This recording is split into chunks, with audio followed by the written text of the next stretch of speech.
Welcome to 5 Days, 5 Topics, 5 Ways. The webinar will start in 3 minutes.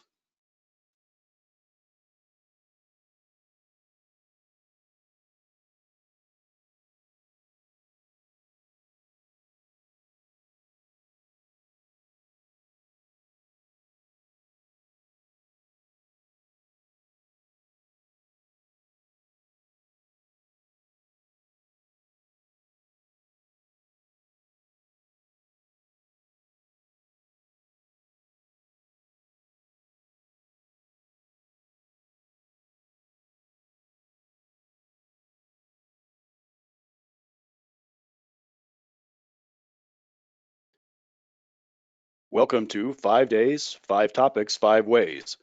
The webinar will start in 2 minutes.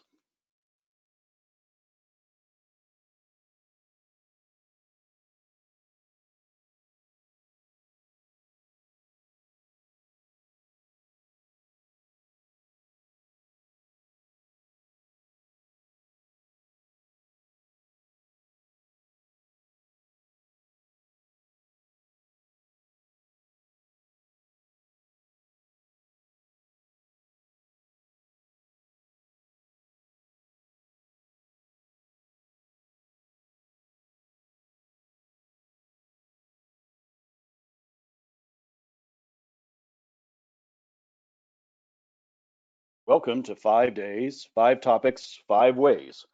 The webinar will start in 1 minute.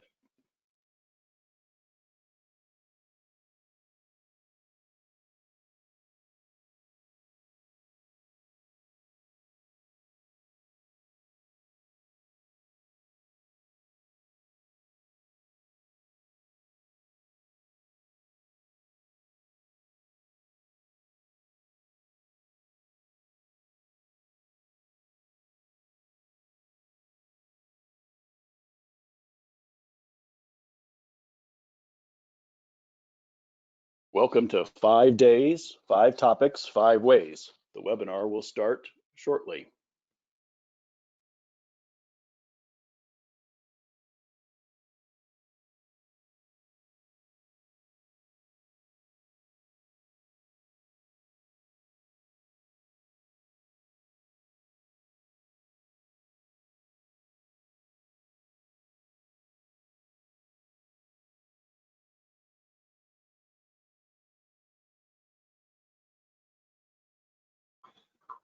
Welcome to day 3 of WBB's webinar, free webinar series.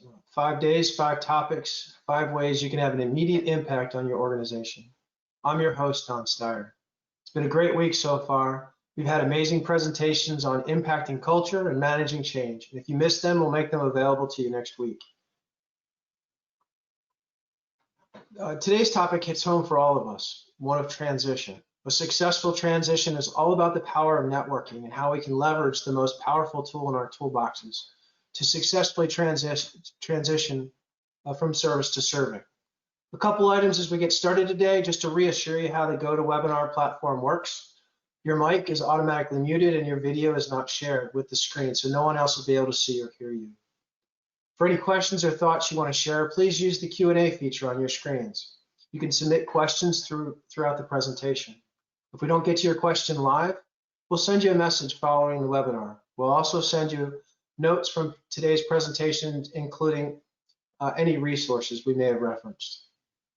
We'll be using the chat box throughout the presentation to display highlights of the discussion. We understand that people learn different ways.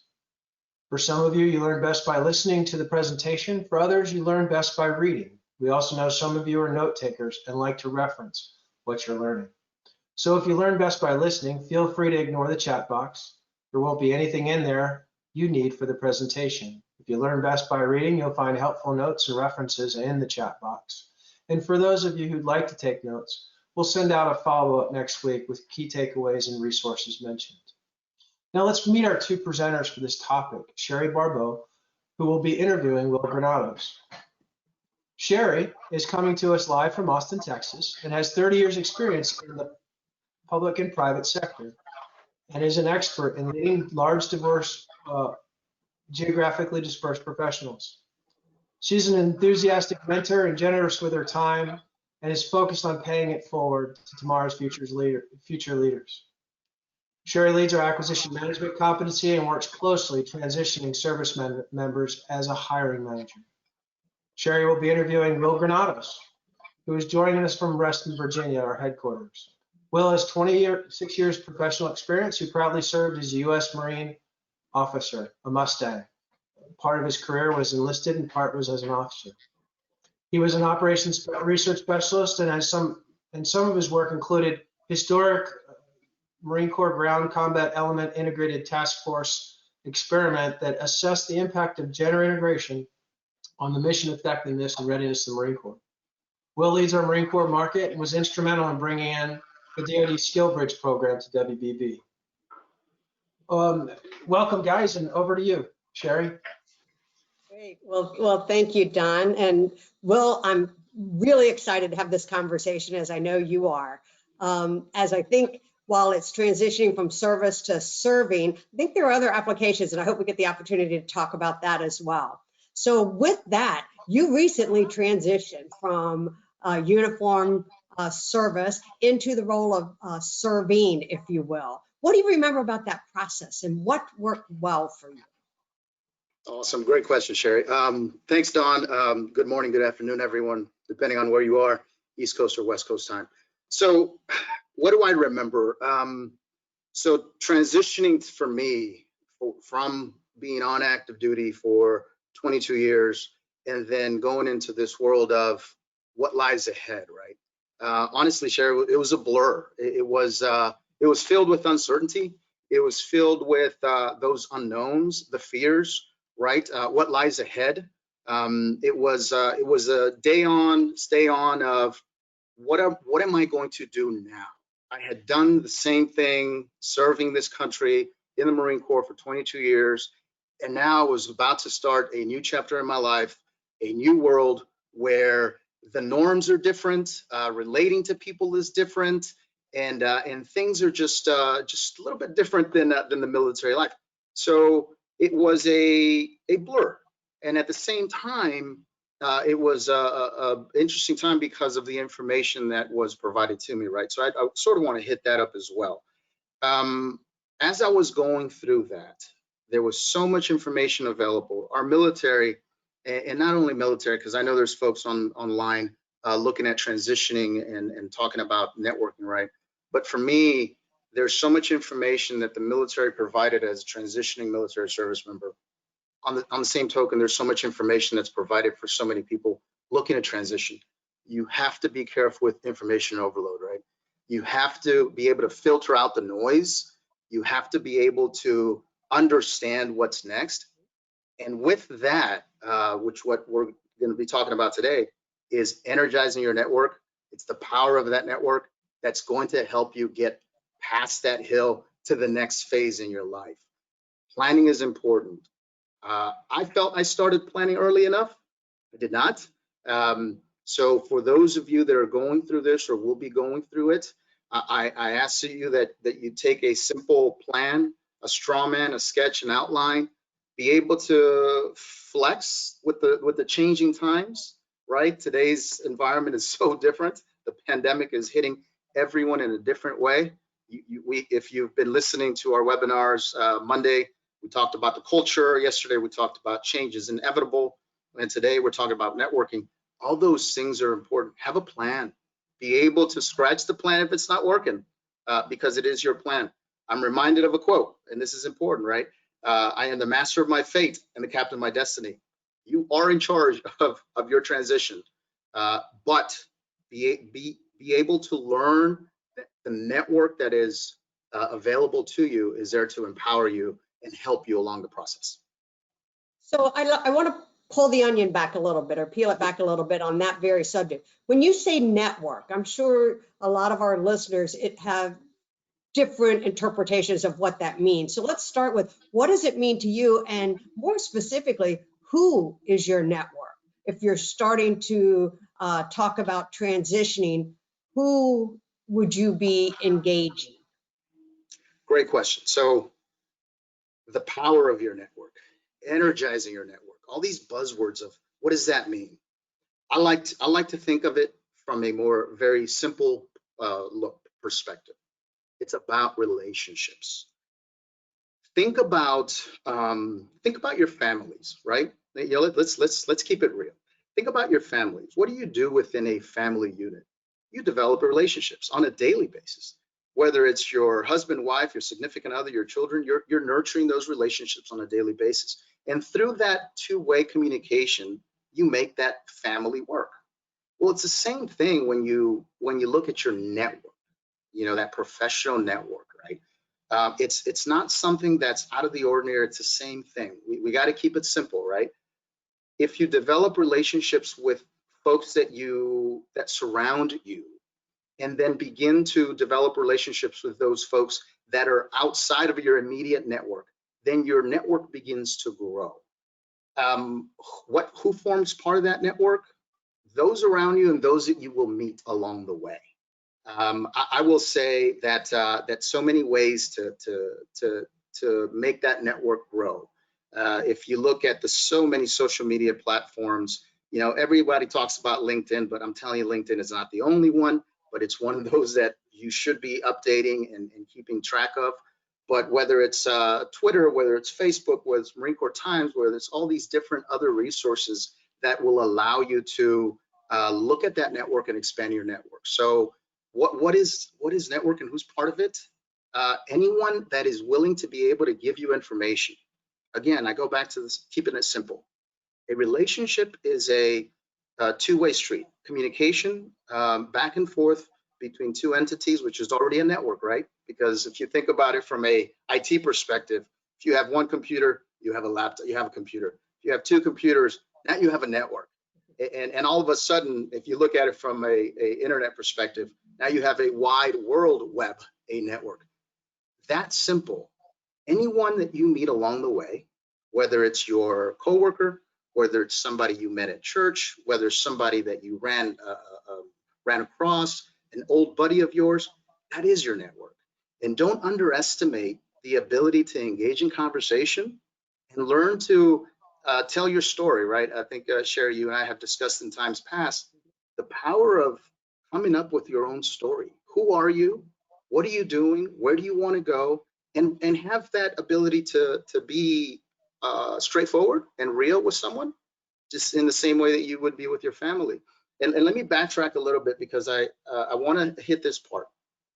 Many of us that transitioned out of the military to civilian, or if you're going from organization to another, or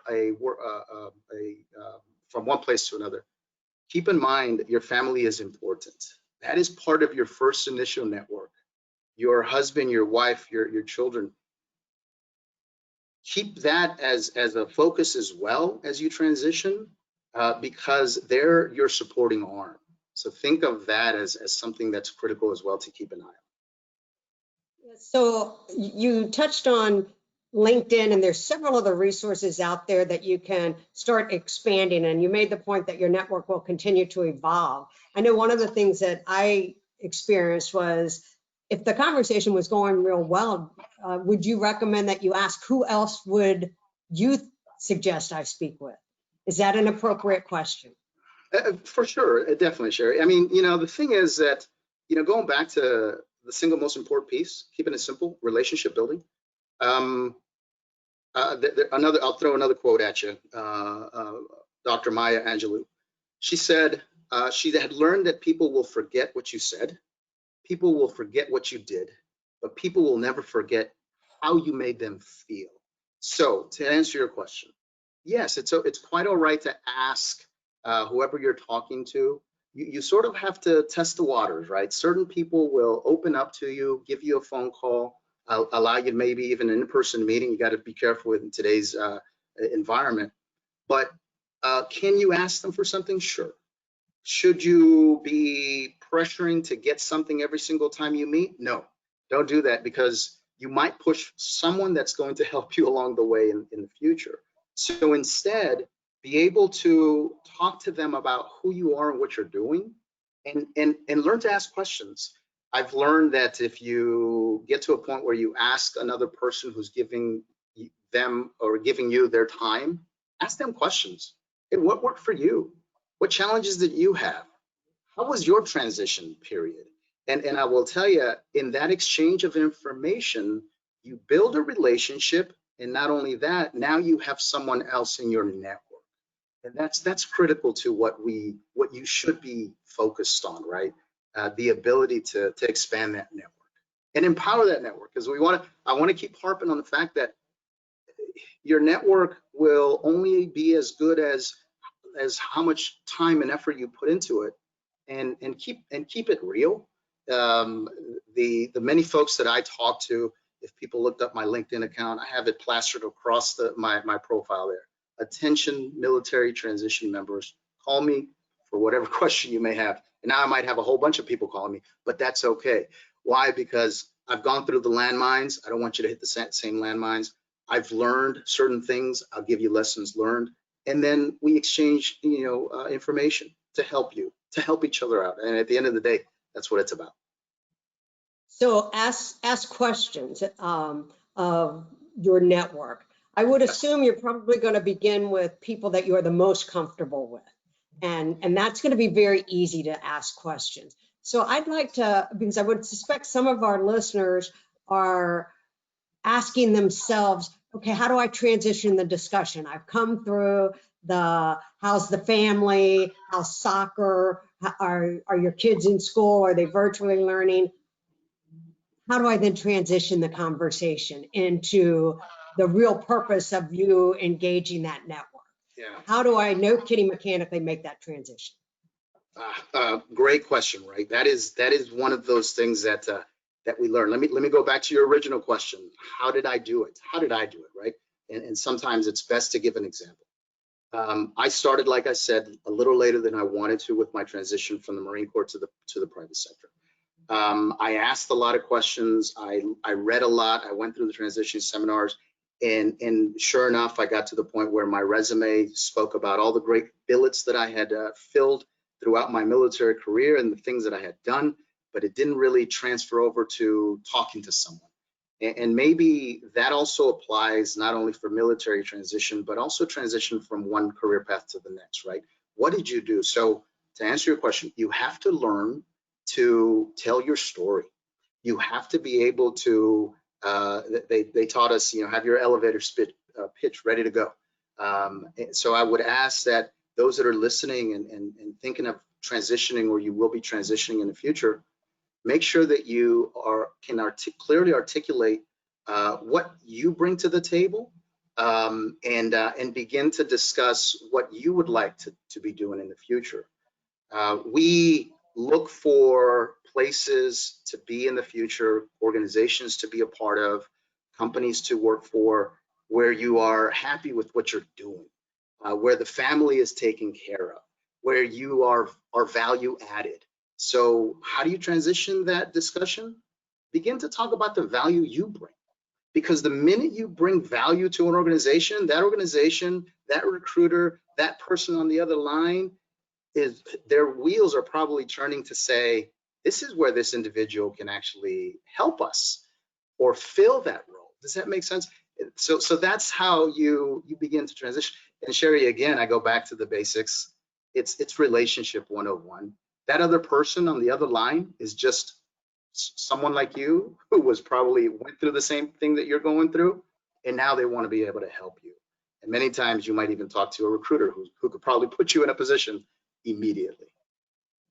So, and you're right. I went through this process, and I remember, to just foot stomp a point you made, the challenge I had was describing what I did in a way that resonated with someone who maybe was not familiar with my particular background.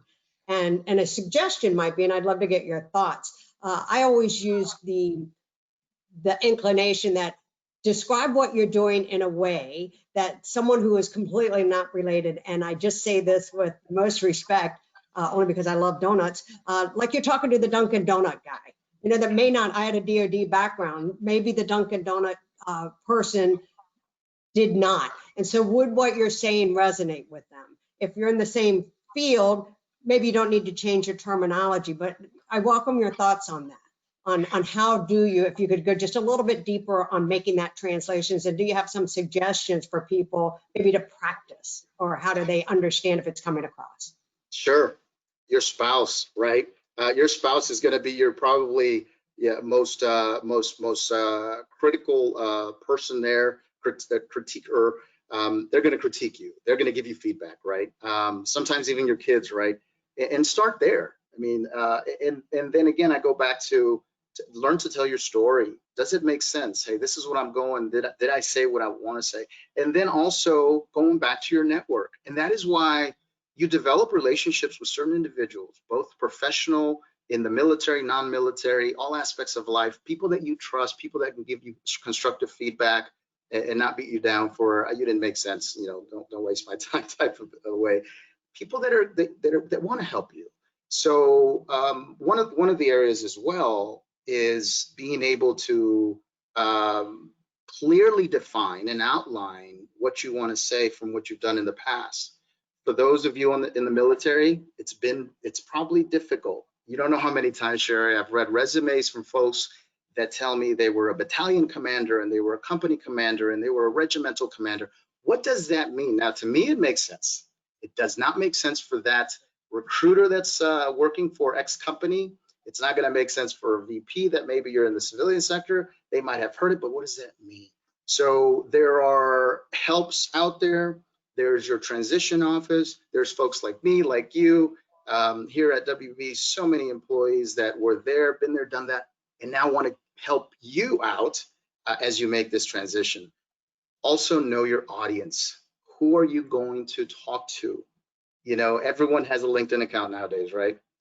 If you're going to talk to someone at a company, look them up, see where they came from, because you might want to engage in conversation and develop that rapport first, that relationship, and then go into this is what I bring. So make your life easier. It's I'm not telling you that transitioning is easy. It can be difficult, but it's only as difficult as you make it out to be. Sometimes and I got to be careful with how I say that, because it was difficult for me, but because I energized my network, I worked my network, I spoke to someone who knew somebody who knew somebody, and I landed my interview, and here I've been almost for 5 years at WBB. That's how it happens. The power of networking.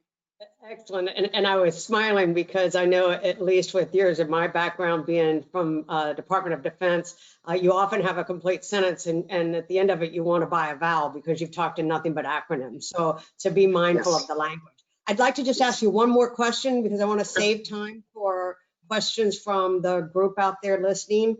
But I would also suspect we've got a lot of people that are a little concerned because of just the world environment today and the pandemic. And I want to make this transition. I'm ready to make the transition, but I feel like I'm handicapped because of this pandemic. What advice would you give them to get them started and to overcome that obstacle, or is it an obstacle? Yeah, be optimistic, see the cup half full, not half empty. Use it to your advantage. Now, what does that mean? In today's environment, this pandemic, many people would say there's a lot of constraints, limitations. I can't network. I can't go talk to people. I will tell you that's not the case. You have to look at an obstacle and learn to go around it, or find ways to actually attack it, right? And leveraging your network who should be able to offer you different options, different hints, different ways to doing things. Look at it as an opportunity for you to learn to do things a different way. How many times have we not spoken here at our company, the virtual environment that we operate in today? We weren't operating it as much before, but soon pandemic came and we now have to be virtual. So the ability even today with this webinar to reach out to so many people listening today, and being able to hear, yeah, that's my story. Yeah, Will, I've been through that.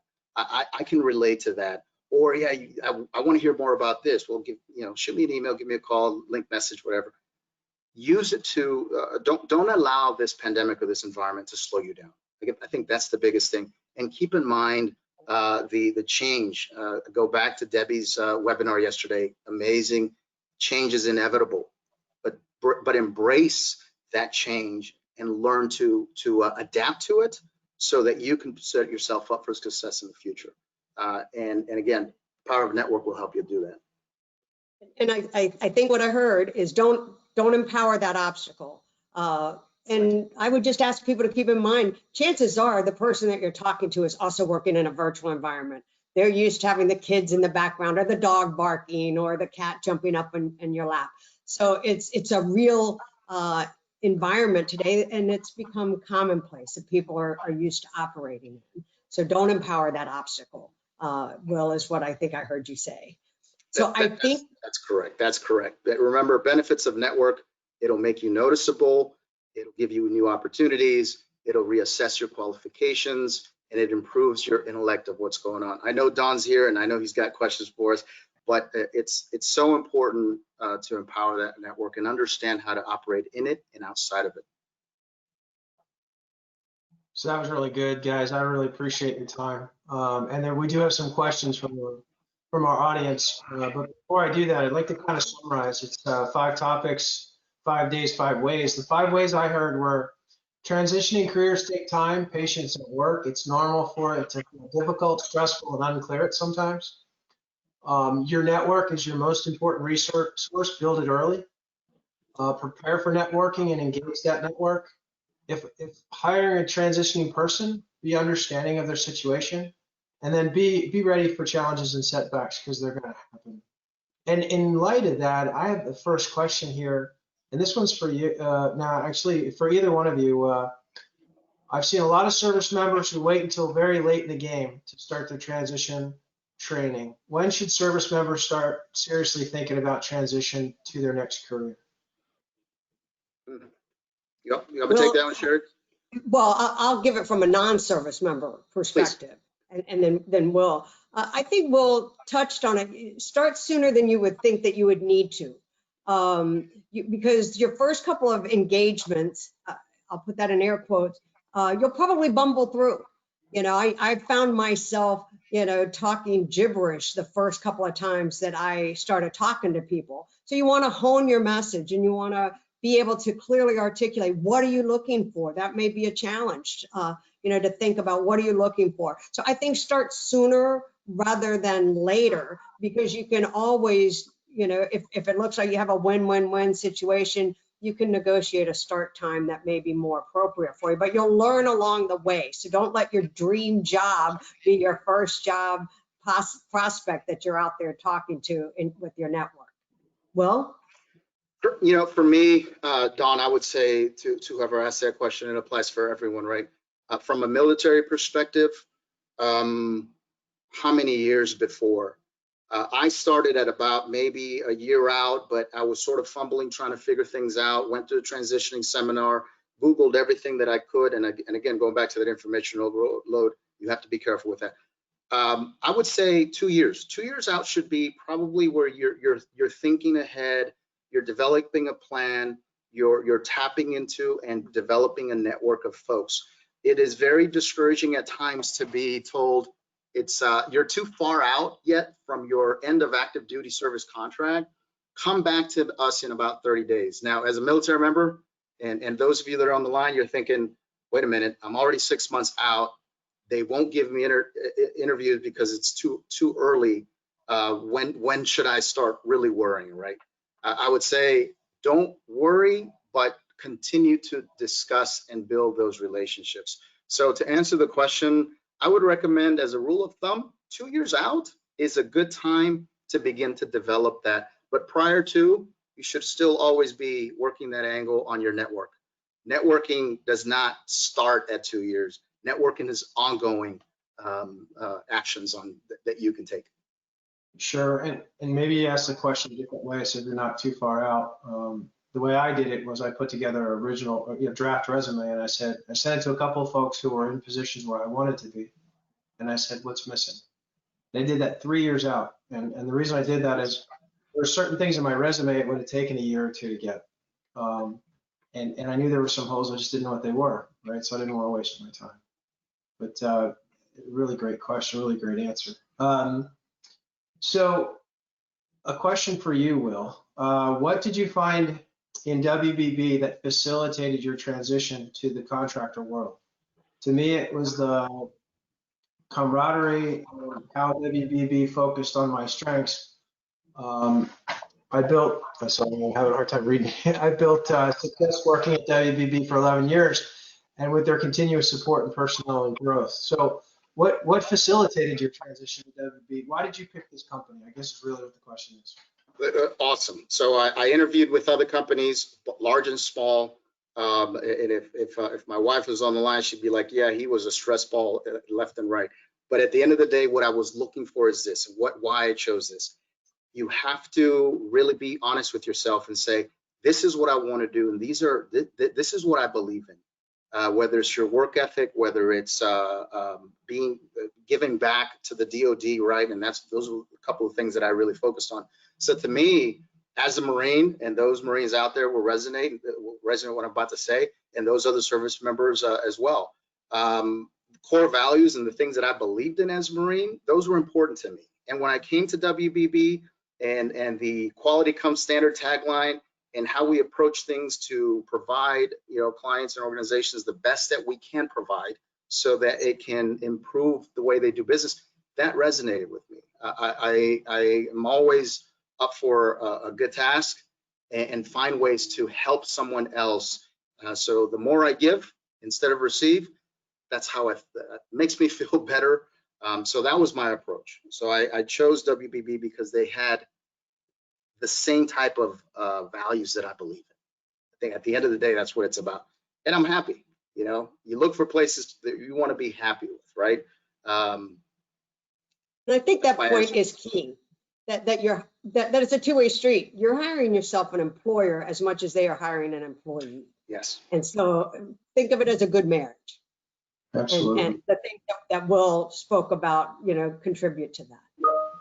Yes. So another quick question, because I know we're running out of time, so we'll keep this one really short.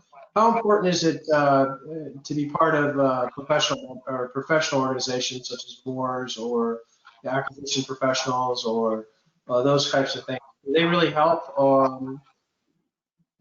in your transition search? Yeah, Sherry, ladies first, ma'am. So, well, I will tell you, I may be the anomaly. I didn't have that.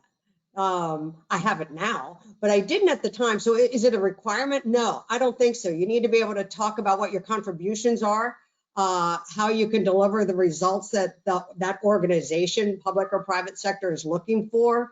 But if you are part of those types of boards or communities or associations, just remember to take it back to this theme. They're part of your network. And I would add on, it's not about quantity, it's quality. There are so many organizations that, many folks transitioning, they want to be a part of, and they pay fees. I'm telling you right now, keep it going back to simple. Build a relationship with somebody that's going to give you value. And if that organization, you believe that it's going to bring value to you, then sure, join it. But I would stay away from joining everything. It's not about how many friends you have. It's about the quality of people that you have close to you, right? So be careful with that. And again, ask the questions. I may be a part of an organization that you want to join. Ask me about it. And if I'm not a part of it, I'll probably tell you, hey, call this friend of mine. He'll give you insight, or she will give you insight. So I think that's key as well, Dawn. It goes back to discussions, communication. Awesome. Well, guys, we're out of time, unfortunately, but I just wanted to thank you both for being here today. I don't envy the emails you're going to get, Will, but transitioning into this environment, it's challenging, but the fundamentals of building your network remain the same. You just have to be a little bit more creative on how you reach out. Thanks for your insights. For the audience, if we didn't get to your question live, we'll send you a message following the webinar. Well, again, we'll also send the notes from today's presentation, including any resources we referenced, and we will be loading up the full videos for the previous sessions this week, sometime next week. Join us again tomorrow. Our topic is learning about greater effectiveness and success in virtual meetings. You guys have a great day.